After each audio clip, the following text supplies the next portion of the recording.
ডালিয়ার খিচুড়ি বানানোর জন্য একটা মেজারমেন্ট কাপের সমপরিমাণ ডালিয়া আর মুগ ডাল নিয়ে নিয়েছি।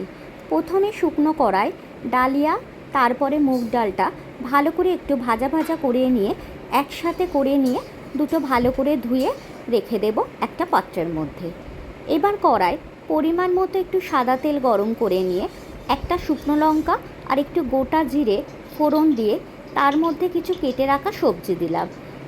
আলু ডুমো ডুমো করে কেটে রেখেছিলাম আর বিনস আর গাজর দিয়ে ভালো করে নাড়াচাড়া করে এর মধ্যে একটা ফুলকপি ছোট ছোট টুকরো করে কেটে একটু ভাপিয়ে রেখেছিলাম সেটাও এর মধ্যে দিয়ে দিলাম আর একটা টমেটো দিয়ে ওপর থেকে পরিমাণ মতো একটু নুন ছড়িয়ে দিয়ে এবার ভালো করে ভাজা ভাজা করতে লাগবো।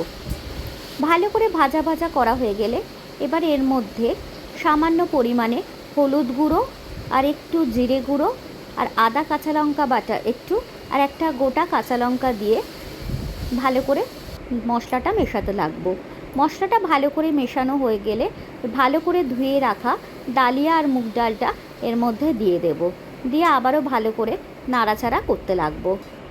ভালো করে নাড়াচাড়া করা হয়ে গেলে এবার এর মধ্যে পরিমাণ মতো একটু উষ্ণ গরম জল দিতে হবে।